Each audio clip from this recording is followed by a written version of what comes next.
الحمد للہ رب العالمین، الصلاة والسلام علی سید الانبیاء والمرسلین وعلی آلہ الطیبین الطاہرین واصحابہ الراشدین المہدیین، اما بعد فاعوذ باللہ من الشیطان الرجیم، بسم اللہ الرحمن الرحیم۔ یا نساء النبی لستن کأحد من النساء، صدق اللہ مولانا العظیم۔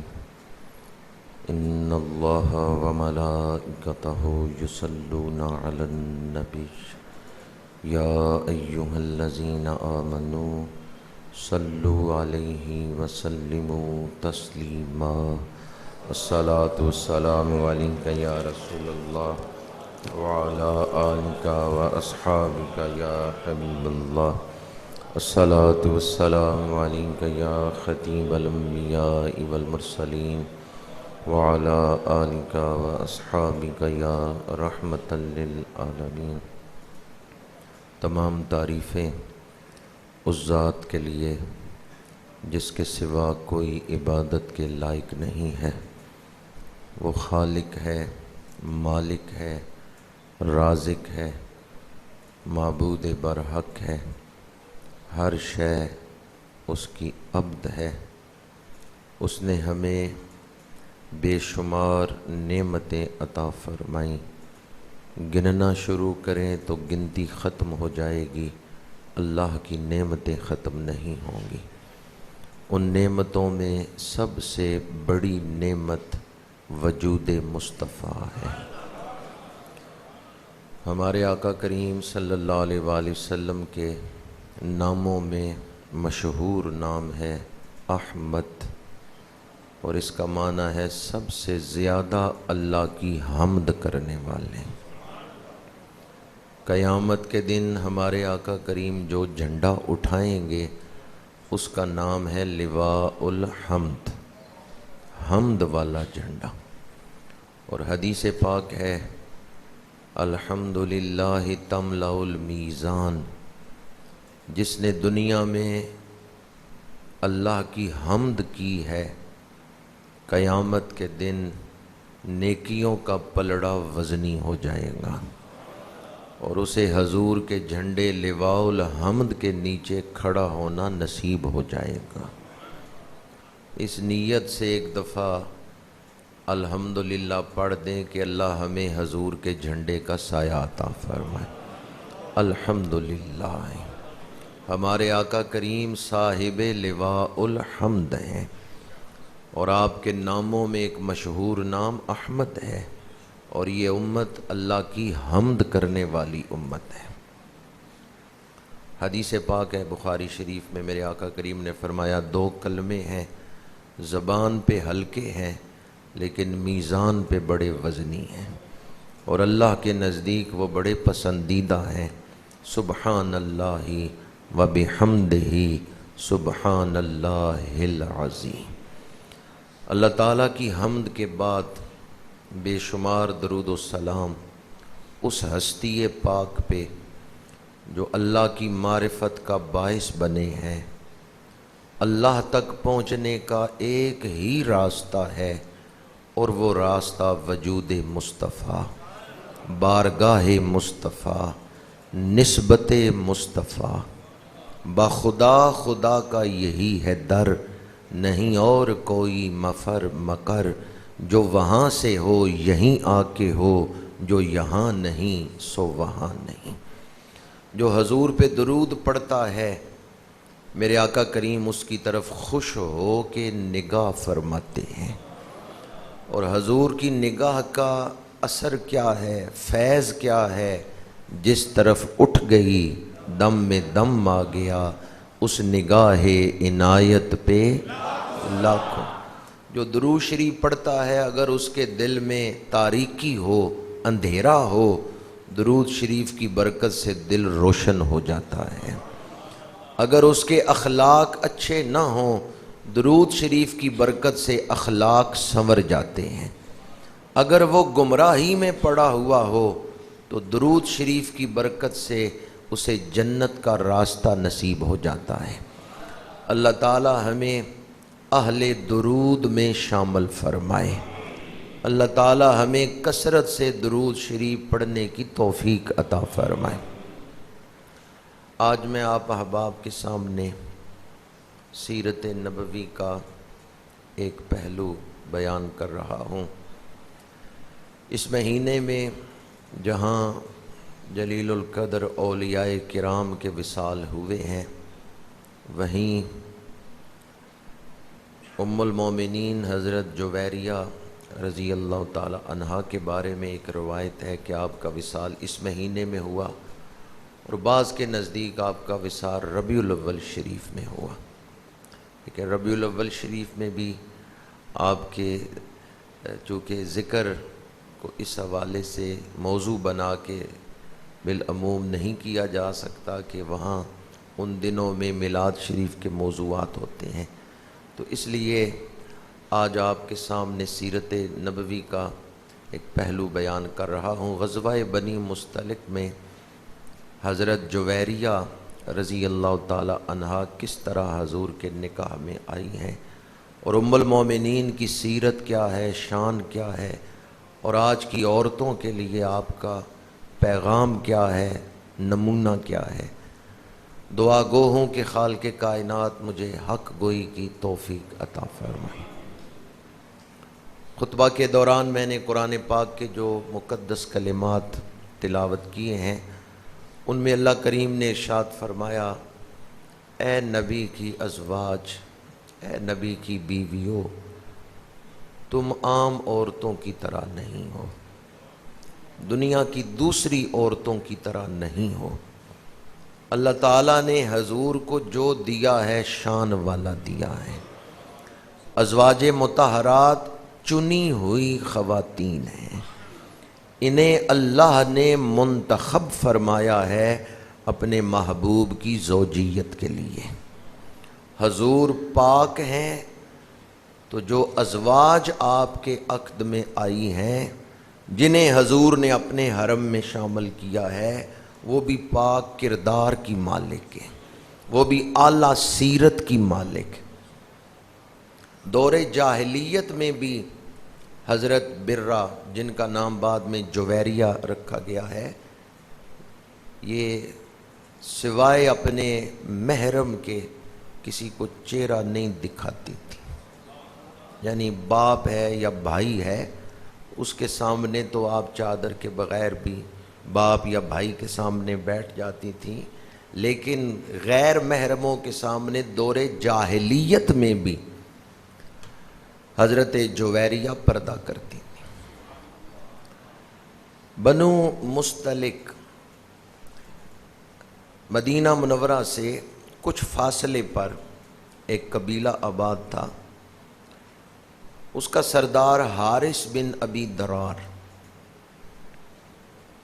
مدینہ منورہ میں خبر پہنچی کہ حارث بن ابی درار مدینہ منورہ پر حملہ کرنے کے لیے لشکر تیار کر رہا ہے۔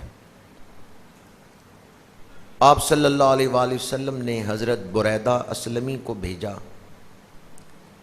انہوں نے بھی آ کر یہی خبر دی کہ حارث بن ابی درار مدینہ منورہ پر حملے کے لیے تیاری کر رہا ہے، جنگجو اکٹھے ہو رہے ہیں۔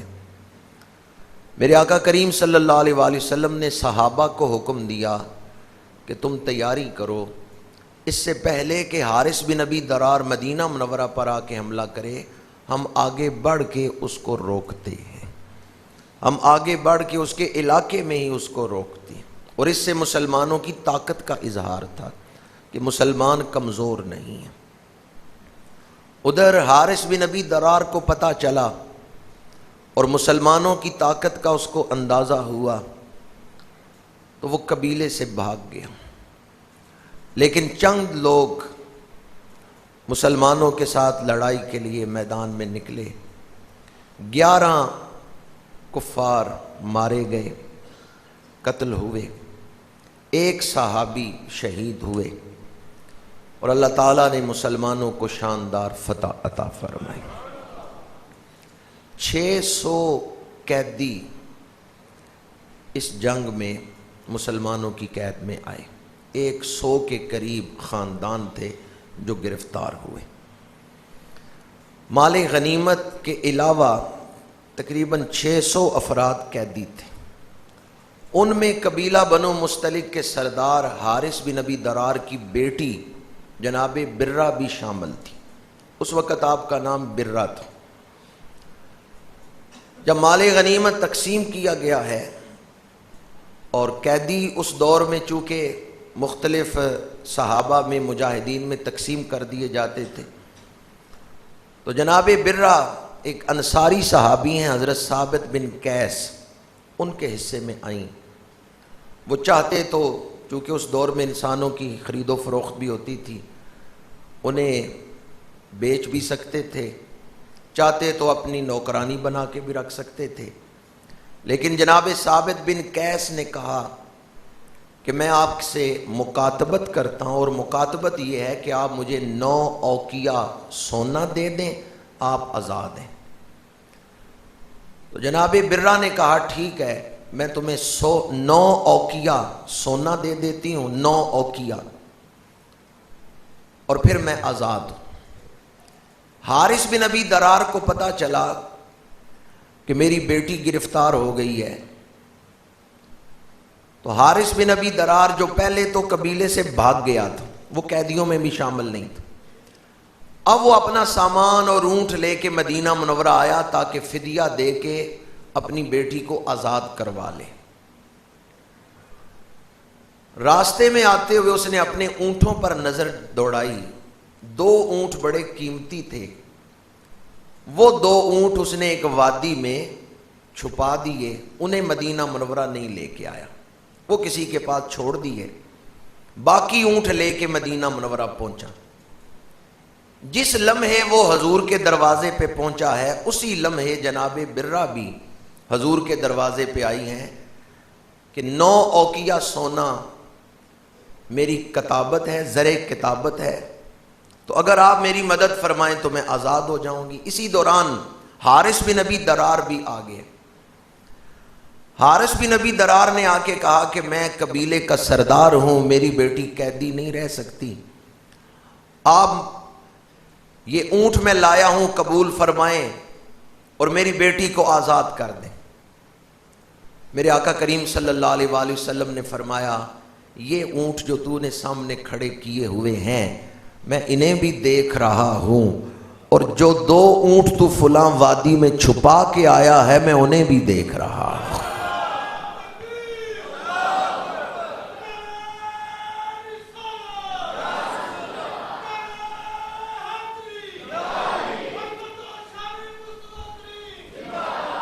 یہ شان نبوت کا اظہار تھا کہ حضور کے ساتھ جو معاملات ہیں وہ دنیا کے عام بادشاہوں کی طرح نہیں ہیں. یہ مال و دولت تقسیم کرنے والے ہیں، یہ مال و دولت کی خواہش رکھنے والے نہیں ہیں. کل جہاں ملک اور جو کی روٹی غذا، اس شکم کی قناعت پہ لاکھوں سلام. فرمایا جو اونٹ تو نے سامنے کھڑے کیے ہوئے ہیں میں انہیں بھی دیکھ رہا ہوں، اور جو 2 اونٹ فلاں وادی میں تو چھپا کے آیا ہے میں انہیں بھی دیکھ رہا ہوں. حارث بن ابی درار کے دل پہ لگا ہوا کفر کا تالا ٹوٹ گیا. حارث بن درار حضور کے قدموں پہ گرا اور کہنے لگا آپ کو کس نے بتایا ہے؟ میرے یہاں پہنچنے سے پہلے ان اونٹوں کی خبر کیسے پہنچ گئی ہے؟ فرمایا میرے رب نے مجھے بتایا ہے، میرا رب علیم ہے، خبیر ہے. حارث بن ابی درار نے کہا میں مانتا ہوں آپ اللہ کے سچے نبی. اسلام قبول کر لیا.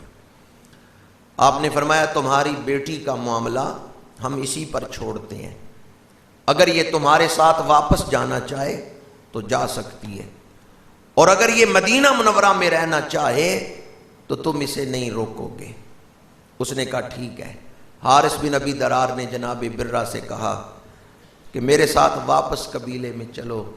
جناب برہ نے کہا اتنا اعلیٰ اخلاق تم نے اللہ کے نبی کا دیکھا ہے، اب بھی ان سے جدا ہونے کی بات کرتے ہو، اب بھی ان سے دور ہونے کی بات کرتے ہو.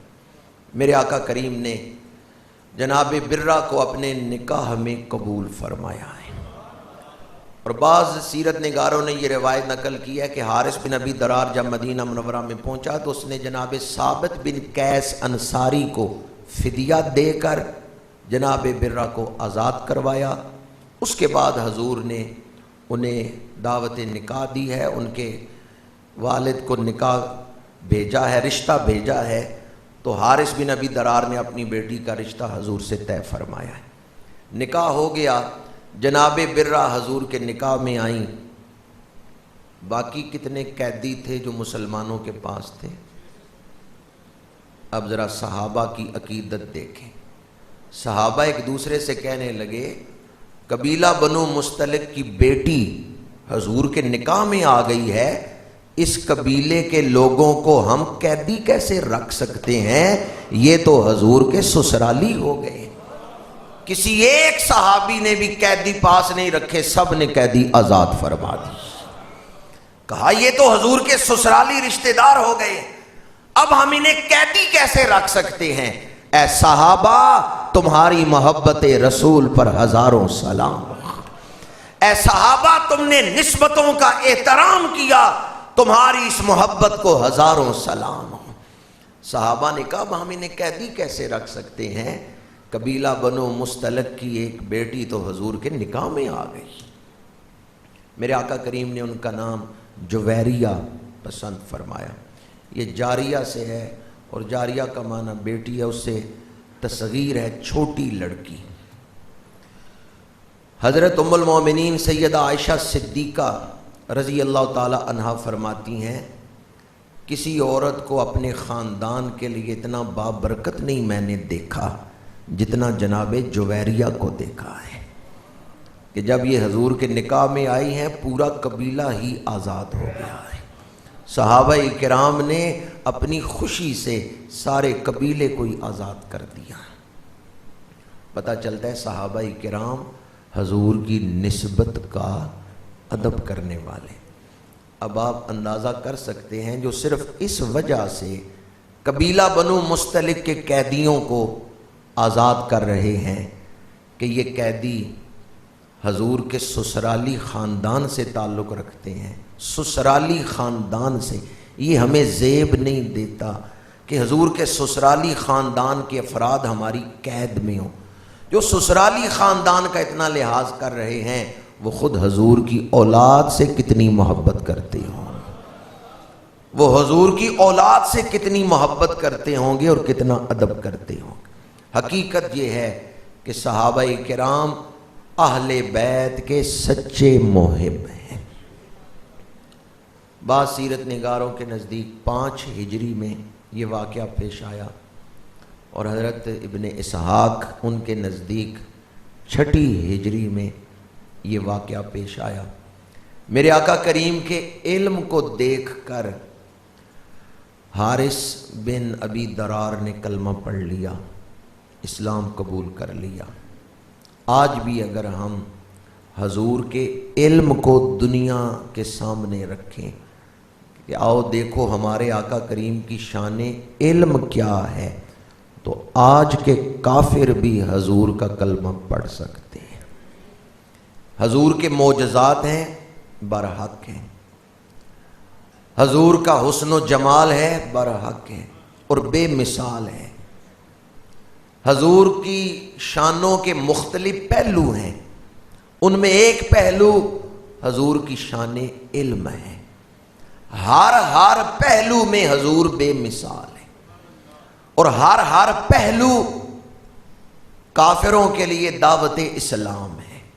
میرے آقا کریم کے وجود میں اللہ نے اتنی گہرائیاں رکھی ہیں، حضور کے وجود میں اللہ نے اتنی شانیں رکھی ہیں اور اتنے پہلو رکھے ہیں کہ کسی پہلو پر بھی غور کریں گے دل حضور کی بارگاہ میں جھک جائے گا۔ لیکن ہم حضور کی ذات میں جو گہرائیاں ہیں ان کو نہیں سمجھ سکتے، ہمارا علم تھوڑا ہے۔ میرے آقا کریم صلی اللہ علیہ وآلہ وسلم کے صحابہ کی تعداد کتنی ہے؟ ماشاءاللہ کم و بیش 1.25 لاکھ۔ 1-2 احباب نے جواب دیا، کم و بیش 1.25 لاکھ۔ اور انبیاء کی تعداد کتنی ہے جی؟ کم و بیش 1.25 لاکھ. حقیقی تعداد اللہ بہتر جانتا ہے. کم و بیش 1.25 لاکھ انبیاء، کم و بیش 1.25 لاکھ صحابہ. تمام انبیاء کے اندر جو صفتیں تھیں، جو کمالات تھے، وہ سارے حضور کے سینہ پاک میں جمع ہیں. حسن یوسف دم عیسیٰ ید بیدا داری، آنچے خوباں ہما دارن تو تنہا داری. آنچے خوباں ہما دارن تو تنہا داری. حسن یوسف دم عیسیٰ ید بیدا داری. پہلے نبیوں میں جتنی شانیں ہیں، صفات ہیں، وہ ساری حضور کے سینے میں جمع ہیں. وہ ایک سینہ کیسے کمال والا ہے، کیسی وسعتوں والا ہے. اس ایک ذات میں اللہ نے کیسی گہرائیاں اور جاذبیت رکھی ہے کہ تمام نبیوں کے کمالات اور صفات حضور کے سینے میں موجود ہیں. انبیاء کتنے اور صحابہ کتنے؟ علماء فرماتے ہیں میرے آقا کریم نے ہر صحابی کو کسی نہ کسی نبی کا فیض پہنچا دیا ہے. حضور کے سینہ پاک سے ہر صحابی کو فیض ملا. ہر صحابی، چونکہ حضور کے سینے میں تو پہلے تمام صحابہ کا فیض موجود تھا، اور یہ بھی حقیقت ہے کہ ان نبیوں کو جو فیض ملا تھا وہ بھی حضور ہی کا فیض تھا.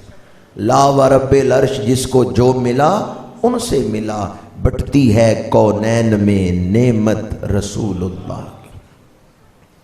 تو ہر صحابی حضور کے فیض کا مظہر ہے. ہر صحابی کسی ایک نبی کی خاص صفت کا مظہر ہے جو حضور کے ذریعے سے اسے ملی، جو حضور کے ذریعے سے اس تک پہنچی. اس لیے ہر صحابی ادب کے لائق، ہر صحابی کا ادب واجب. اور قرآن پاک میں ہے کلم وعد اللہ الحسنی، اللہ نے تمام صحابہ کو جنت کا وعدہ فرمایا ہے. امہات المومنین جنہیں حضور کا انتہائی قرب ملا ہے. جس طرح میں نے عرض کیا کہ حضور کی شان علم کفار کے لیے دعوت اسلام ہے، حضور کی ذات کی گہرائیاں آج کے دور میں دعوت اسلام کا ذریعہ ہیں. اسی طرح میرے آقا کریم صلی اللہ علیہ وآلہ وسلم کی ازواج مطہرات، اگر ان کی سیرت، ان کا کردار بیان کیا جائے تو یہ بھی اسلام کی دعوت، اسلام کی تبلیغ کا ذریعہ ہے. ام المومنین حضرت جویریہ رضی اللہ تعالی عنہا، میرے آقا کریم تشریف لے گئے. چاشت کے وقت دوبارہ تشریف لائے تو دیکھا حضرت جویریہ مصلی پہ بیٹھی ہیں اور تسبیحات پڑھ رہی ہیں. میرے آقا کریم نے فرمایا جویریہ کیا تم اشراق سے چاشت تک اسی مصلی پر بیٹھی ہوئی ہو؟ عرض کیا ہاں یا رسول اللہ، میں اشراق سے چاشت تک جس حالت میں آپ اشراق میں بیٹھی ہوئی تھیں چاشت تک اسی حالت میں بیٹھ کے اپنے رب کا ذکر کر رہی ہیں. ازواج مطہرات نے حضور سے جو فیض اخذ کیا ہے، علم بھی ملا ہے حضور کی بارگاہ سے. حضور علم کا شہر ہے. وہ اس ماحول میں رہتی تھیں جس ماحول میں قرآن نازل ہوتا ہے. حضور اخلاق حسنہ کا مظہر ہے. ہر صحابیہ اور ہر ازواج مطہرات میں سے ہماری روحانی ماں اخلاق حسنہ کا مظہر ہے، اور شوق عبادت حضور کی بارگاہ سے انہیں ملا ہے. لمبے لمبے سجدے امہات المومنین کی سیرت. آج ہم لمبے لمبے سجدے بھول گئے. حضرت جویریہ رضی اللہ تعالی عنہا لمبے لمبے سجدے کیا کرتی تھی. مصلی پہ بیٹھتی تو کئی کئی گھنٹے مسلسل ایک ہی حالت میں بیٹھ کے اللہ کی عبادت کرتی رہتی تھی. جب میرے آقا کریم صلی اللہ علیہ وآلہ وسلم کا وصال پاک ہوا، اس کے بعد حضرت جویریہ رضی اللہ تعالی عنہا اکثر حجرہ عائشہ صدیقہ میں حاضر ہوتی اور طویل وقت حضور کے روضہ پاک کے پاس بیٹھ کے ذکر کرتی رہتی. ازواج مطہرات حضور کے روضہ پاک پہ حاضری دیتی تھی. ام المومنین حضرت عائشہ صدیقہ رضی اللہ تعالی عنہا آپ کا ذکر تو اکثر آپ لوگ سنتے ہیں کہ وہ حضور کے روضہ پاک پہ حاضری دیتی تھیں. حضرت جویریہ رضی اللہ تعالی عنہا کا ذکر بھی حدیث کی کتابوں میں آتا ہے کہ حضور کے روضے پہ آتی اور طویل وقت حضور کے روضہ پاک پہ بیٹھی رہتی. آپ کا تمام ازواج مطہرات کا ایک مشاعرہ مقرر تھا جو ماہانہ ان کی خدمت میں پیش کیا جاتا، لیکن امہات المومنین کی سیرت کا یہ پہلو بھی قابل رشک اور قابل تقلید ہے کہ جو ان کی خدمت میں وظائف پیش کیے جاتے، تحائف پیش کیے جاتے، امہات المومنین غرباء میں بانٹ دیتی تھی، مساکین میں بانٹ دیتی تھی. انہوں نے دنیا جمع نہیں کی بلکہ انہوں نے غرباء میں مال تقسیم فرما دیا. ام المومنین حضرت جویریہ رضی اللہ تعالی عنہا 50 ہجری میں آپ کا وصال ہوا. قبیلہ بنو مستلق نے آپ کی وجہ سے جب آپ حضور کے رشتہ ازدواج میں آئی ہیں اسلام قبول کر لیا ہے، تو اب ان سے سالانہ زکوٰۃ وصول کی جاتی تھی. چونکہ اسلام کا جو نظام ہے اس میں زکوٰۃ وصول کرنا اور مستحقین تک پہنچانا یہ حکومت کی ذمہ داری ہے. زکوٰۃ وصول کرنا اور مستحقین تک پہنچانا یہ حکومت کی ذمہ داری. ہمارے ہاں اگر امراء سے جو ان کی زکوٰۃ بنتی ہے وہ صحیح طریقے سے وصول کر لی جائے اور غرباء تک صحیح طریقے سے پہنچا دی جائے تو اس سے ہی غربت ختم ہو سکتی. نماز قائم کروانا اور زکوٰۃ کا نظام قائم کرنا قرآن پاک کی روشنی میں یہ اسلامی حکومت کی ذمہ داری ہے.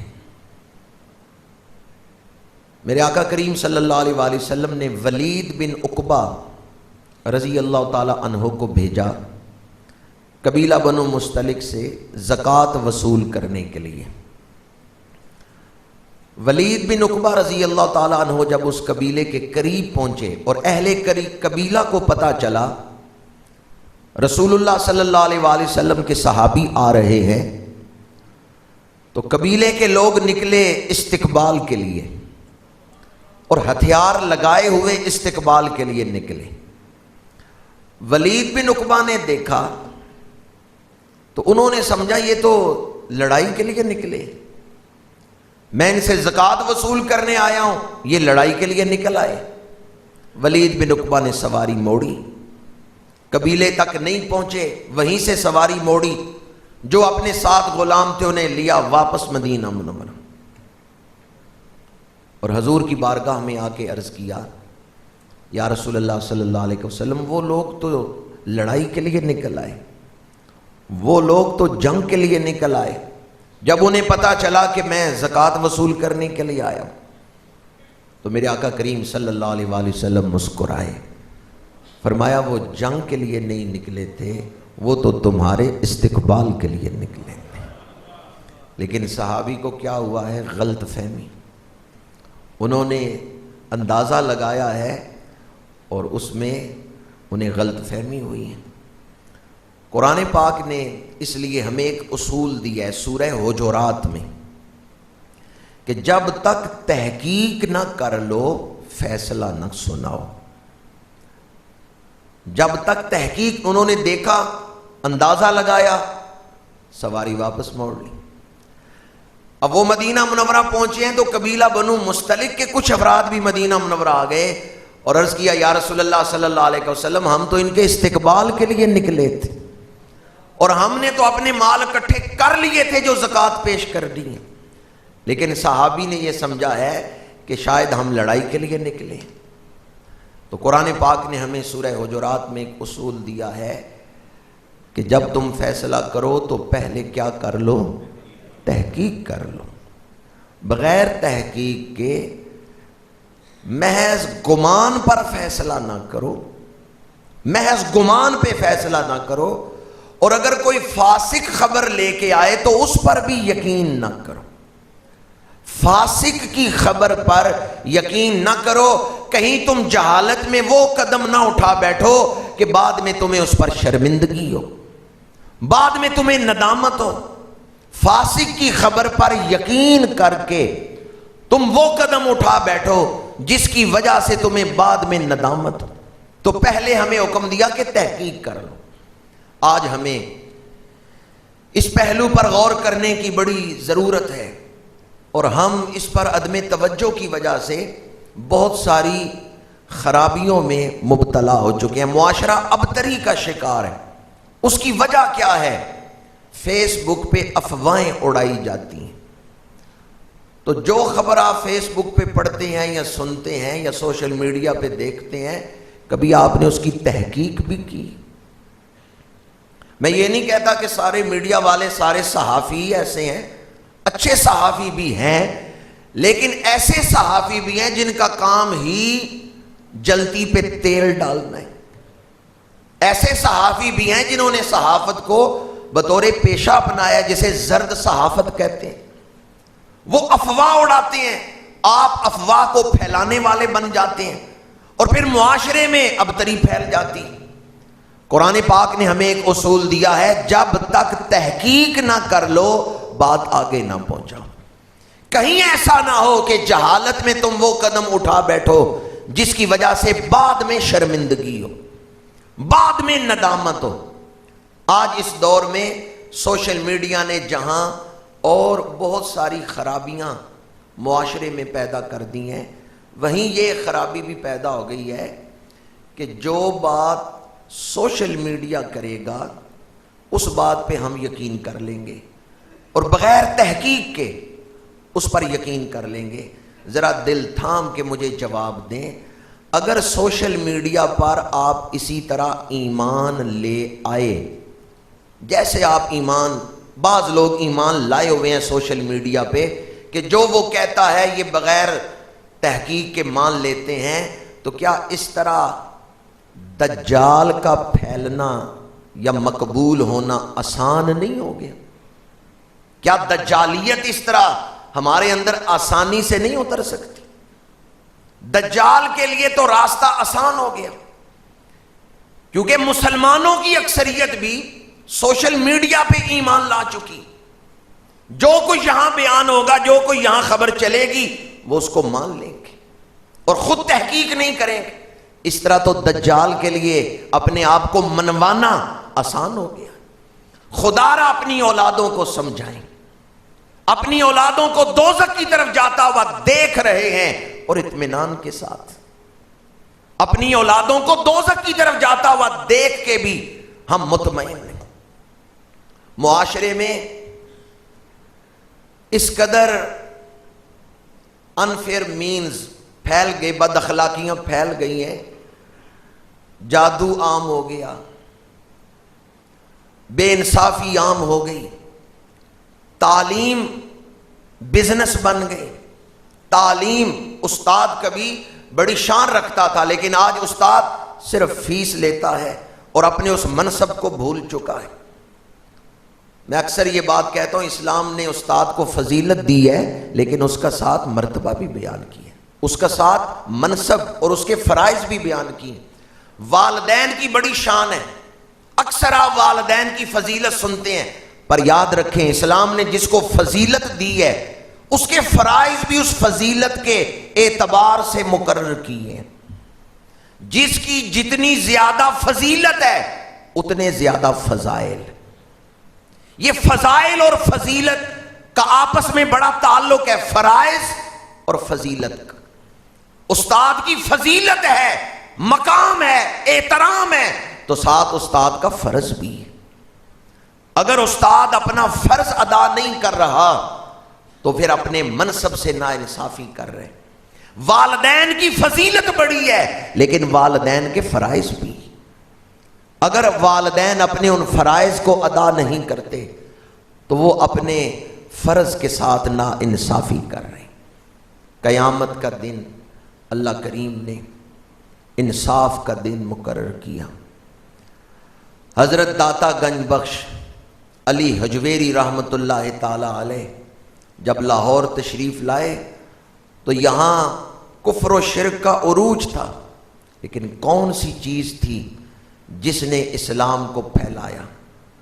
یہی فکر آخرت، یہی لوگوں کے دلوں میں اخلاق حسنہ کی محبت پیدا کرنا اور اپنے اچھے اخلاق دکھانا اور اپنے فرض کو ادا کرنا۔ اس وقت بھی معاشرے میں جادو عام تھا اور لوگ چاہتے تھے شارٹ کٹ کے ذریعے منزل تک پہنچ جائیں۔ ایک عورت دودھ لے کے جا رہی ہے تو داتا صاحب نے کہا کہ فقیر کے ہاتھوں دودھ بیچ دو۔ اس نے کہا نہیں، میں نے فلاں جادوگر کو یہ دودھ پہنچانا ہے، اگر میں نے اس کو دودھ نہ پہنچایا تو وہ میری بھینسوں پر جادو کرے گا اور ان کے تھنوں سے دودھ نہیں بلکہ خون نکلے گا۔ تو داتا صاحب مسکرائے، فرمایا آج دودھ اس فقیر کے ڈیرے پہ بیچ جاؤ، دے جاؤ، کل تمہاری بھینسیں پہلے سے زیادہ دودھ دیں گی۔ عورت نے اللہ والے پہ اعتبار کیا ہے، جادو سے منہ پھیرا ہے، جادوگر کو چھوڑا ہے، دودھ داتا صاحب کو دے کے چلی گئی ہے، کل اس کی بھینسیں پہلے سے زیادہ دودھ دے رہی۔ اس نے دوسرے گوالوں کو بتایا ہے، سب اپنا دودھ اب داتا صاحب کے ڈیرے پہ دے کے جا رہے ہیں کہ یہاں دودھ دیں گے تو برکت ہوگی۔ جادوگروں سے انہوں نے منہ پھیر لیا۔ میں جو بات عرض کرنا چاہتا ہوں، جادو سے منہ پھیرا، جادوگروں کو چھوڑا، اللہ والے کے دروازے پہ آئے، برکت مل گئی۔ کیا ہوا؟ اور ایسا ان کا یقین تھا، 10 صدیاں گزر گئیں، دودھ آج بھی چڑھایا جا رہا ہے۔ دودھ کی سبیل آج بھی داتا صاحب کے آستانے پہ زائرین کے لیے لگائی جاتی ہے۔ جادوگروں سے منہ پھیرا، اللہ والے کے دروازے پہ آ گئے، اور اللہ والے کا کام کیا ہے؟ بندوں کا ٹوٹا ہوا تعلق رب سے جوڑنا۔ مسجد کا مطلب کیا ہے؟ خانقاہ کا مطلب کیا ہے؟ درسگاہ کا مطلب کیا ہے؟ بندوں کا ٹوٹا ہوا تعلق رب سے جوڑنا۔ یہ مقصد ہے مسجد کا، مدرسے کا، خانقاہ کا۔ اس لیے مسجدیں، مدرسے اور خانقاہیں بنائی جاتی ہیں، بندوں کا ٹوٹا ہوا تعلق رب سے جوڑا جائے۔ داتا صاحب لاہور میں آئے، بندوں کا تعلق رب سے ٹوٹا ہوا تھا، آپ نے بندوں کا ٹوٹا ہوا تعلق رب سے جوڑا ہے۔ جادوگروں کی بڑی شہرت تھی اور وہ دنیا کما رہے تھے اپنے جادو کے زور پر۔ اور جادو کی ایک حقیقت ہے، ایسا نہیں ہے کہ جادو علم نہیں، جادو علم ہے، ایک دائرے میں جادو اثر بھی کرتا ہے، لیکن جادو شیطانی علم ہے۔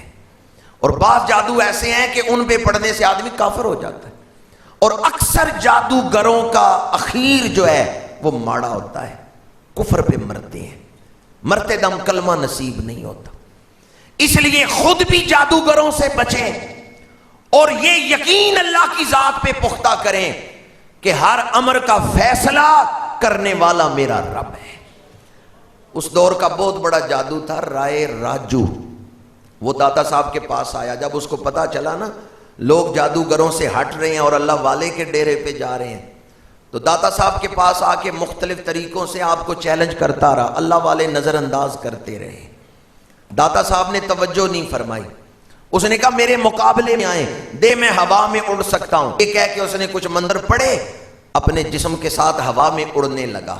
داتا صاحب مسکرائے، فرمایا یہ کام تو میرے جوتے بھی کر سکتے ہیں۔ اپنے جوڑوں کی طرف نے کی، آپ کے جوتے ہوا میں اڑنے لگ گئے اور رائے راجو سر پہ برسنے لگے، وہ نیچے گرا۔ پھر اس نے قریب جھاڑیاں تھیں، درخت تھا، اس کی طرف پھونک ماری، آگ لگ گئی۔ داتا صاحب نے فرمایا مردوں والے کام کرو، مردوں والے کام کرو۔ داتا صاحب نے صرف نگاہ فرمائی ہے، لگی ہوئی آگ بجھ گئی۔ رائے راجو سمجھ گیا میں جو کچھ کر رہا ہوں وہ جادو ہے، یہ جو کر رہے ہیں جادو نہیں، یہ نظر ولایت ہے۔ آپ کے قدموں پہ گرا، اسلام قبول کیا۔ پھر خود بھی ساری زندگی داتا صاحب کی خدمت میں گزاری اور اس کی اولاد بھی داتا صاحب کی خدمت گزار رہی. اس کا مزار بھی بعض محققین کے نزدیک داتا صاحب کے مزار کے احاطے میں ہی ہے. شیخ ہندی اس کی قبر پہ جو کتبہ لگا ہوا ہے.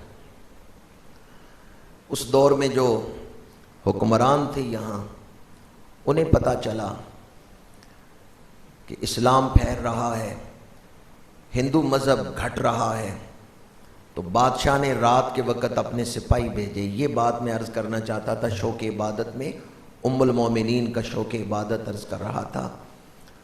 بادشاہ کے سپاہی آئے رات عشاء کے بعد کہ شور بھی نہ پڑے اور ہم اللہ والے کو بھی اٹھا کے شہر سے باہر. بادشاہ نے کہا تھا اللہ والے کا ڈیرا ختم کراؤ، لاہور سے ان کو نکالو.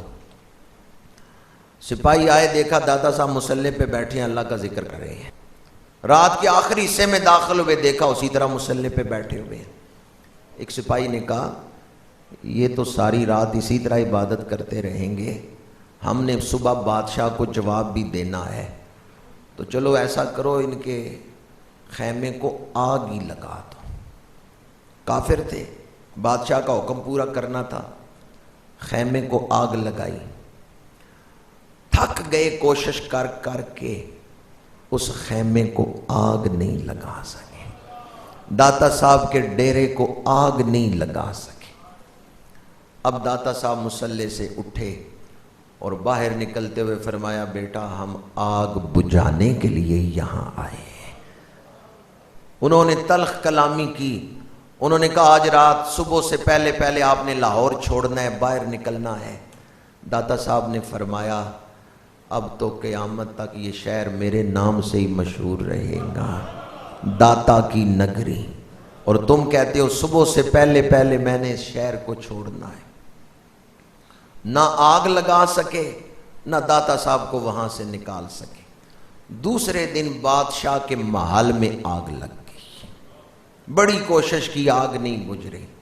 وہ دوڑتا ہوا داتا صاحب کے پاس آیا. اس کے دل میں یہ بات ڈالی گئی کہ تو نے فقیر کی جھونپڑی کو آگ لگائی تھی، اس لیے تیرے گھر کو آگ لگی. اس نے آ کے داتا صاحب سے معافی مانگی.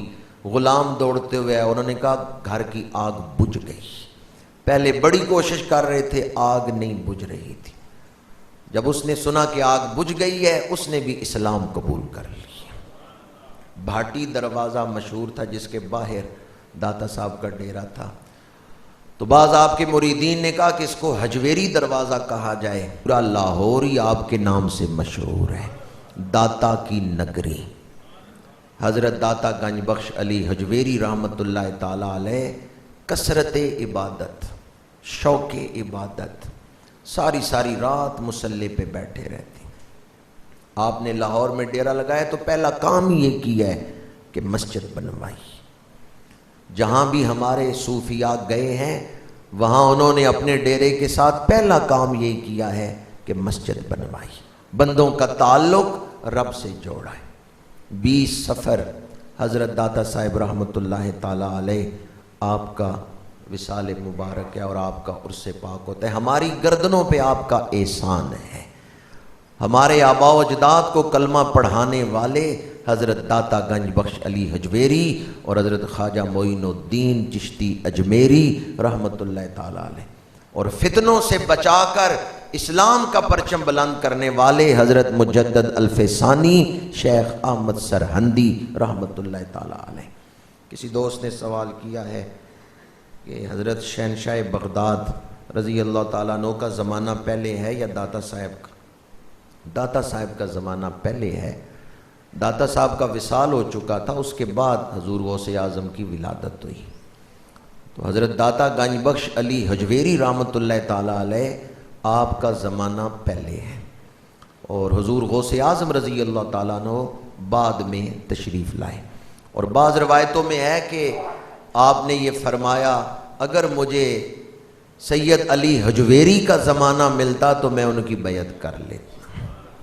اور یہ تو اکثر سیرت نگاروں نے لکھا ہے، مورخین نے لکھا ہے کہ حضرت خواجہ معین الدین چشتی اجمیری رحمت اللہ تعالی علیہ جب مدینہ منورہ سے حکم رسول ملا کہ اجمیر شریف جا کے ڈیرا لگاؤ، تو آپ جس راستے سے آئے مدینہ منورہ سے بغداد گئے، 53 دن حضور غوث اعظم کے حجرے میں رہے۔ جب اس سے نکل کے بغداد شریف سے نکل کے منہ کیا ہے ہند کی طرف، تو حضور غوث اعظم الوداع کرنے کے لیے نکلے۔ فرمایا معین الدین جس راستے سے آپ اجمیر جا رہے ہیں، راستے میں ایک شہر آتا ہے لاہور، جب وہاں قدم رکھو تو احتیاط سے قدم رکھنا، وہاں رسول اللہ کا ایک شیر بیٹھا ہوا، وہاں رسول اللہ کا ایک شیر بیٹھا ہوا ہے۔ تو حضرت خواجہ معین الدین چشتی اجمیری نے پوچھا کون سا شیر؟ حضور غوث اعظم نے فرمایا اس کا نام سید علی حجویری ہے۔ پھر یہاں آ کے خواجہ صاحب 40 دن حضور داتا پیا کے قدموں میں بیٹھے رہے۔ وہ حجرہ اعتکاف آج بھی موجود ہے، اور اٹھتے ہوئے زبان پہ کیا جاری ہے؟ گنج بخشے فیض عالم، مظہر نور خدا، ناقصاں را پیر کامل، کاملاں را رہنم۔ گنج بخش، دولتیں لٹانے والے، گنج کہتے ہیں دولت کو، گنج بخش دولت لٹانے والے، فیض عالم زمانے بھر کے لیے فیض کا مرکز داتا صاحب حضرت شیخ الاسلام خواجہ قمر الدین سیالوی رحمۃ اللہ تعالی علیہ۔ کوئی مسئلہ درپیش تھا سیال شریف کے علاقے میں، تو آپ سے کسی نے کہا گورنر کے ساتھ آپ کا تعلق ہے، لاہور جا کے گورنر سے کیوں نہیں سفارش کراتے؟ فرمایا ٹھیک ہے لاہور چلے جاتے ہیں۔ لاہور آئے، داتا صاحب حاضری دی، واپس سیال شریف چلے گئے۔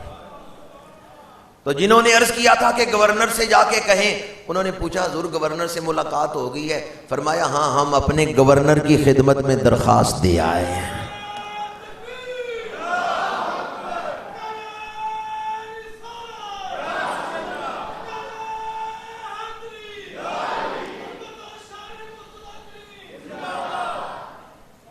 حضرت بابا فرید الدین مسعود گنج شکر رحمۃ اللہ تعالی علیہ تاجدار پاک پتن لاہور تشریف لاتے ہیں تو پیروں سے جوتے اتار دیتے ہیں، ننگے پیر داتا صاحب کے مزار پہ حاضری دیتے ہیں۔